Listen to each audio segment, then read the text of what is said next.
Με γοργούς ρυθμούς προχωρά πλέον η κατασκευή του κόμβου των Λεΐκων, σημείο κλειδί για την ολοκλήρωση του περιμετρικού της Καλαμάτας.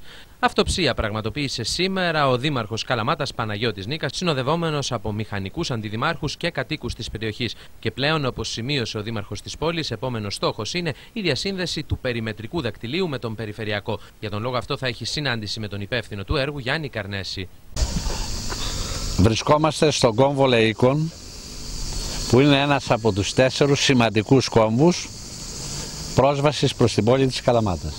Οι άλλοι είναι ο κόμβος Καρέλια, ο κόμβος της Αγίας Άννας και ο κόμβος της οδού Σπάρτης.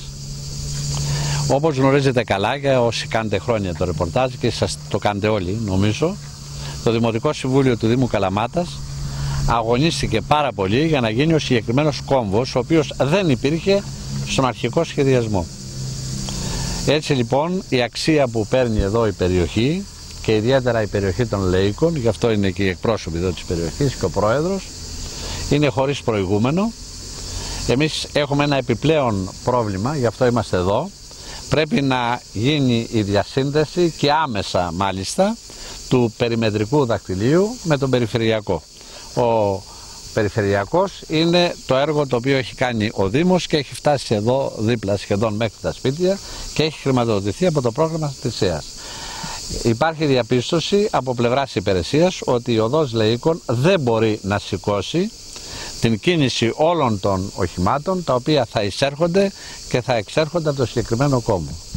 Γι' αυτό λοιπόν θα ζητήσουμε άμεσα συνάντηση με τον κύριο Καρνέση και το Υπουργείο Υποδομών για να δούμε ζητήματα που συνδέονται με την επικοινωνία του περιφερειακού με το περιμετρικό δακτύλιο. Τι θα κάνουν αυτοί ακριβώς και το τι πρέπει να κάνουμε εμείς.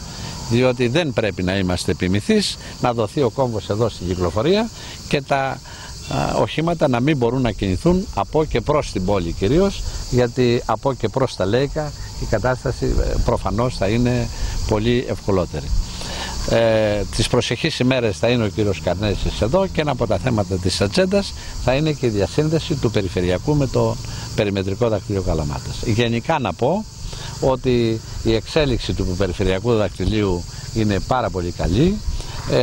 Χαιρόμαστε ότι σε μερικούς μήνες από τώρα η Καλαμάτα θα στεφανωθεί από έναν εθνικό δρόμο όπου θα δώσει πολλές προσβάσεις προς την πόλη, άρα όλα τα κυκλοφοριακά δεδομένα θα ανατραπούν και βεβαίως επειδή υπάρχουν πάρα πολλά μικροπροβλήματα, γιατί το έργο πρέπει να βλέπουμε πρώτα απ' όλα, η συνεργασία μας πρέπει να είναι συνεχής και με την εταιρεία και με το Υπουργείο Υποδομών, ιδιαίτερα με τον αρμόδιο Γενικό Διευθυντή, τον κύριο Καρνέση. Ήταν μέχρι το Σεπτέμβρη να μας δώσουν τον κόμβο Καρέλια. Πήγε πίσω για εξαιτίας θεμάτων που συνδέονται με απαλωτριώσεις κλπ.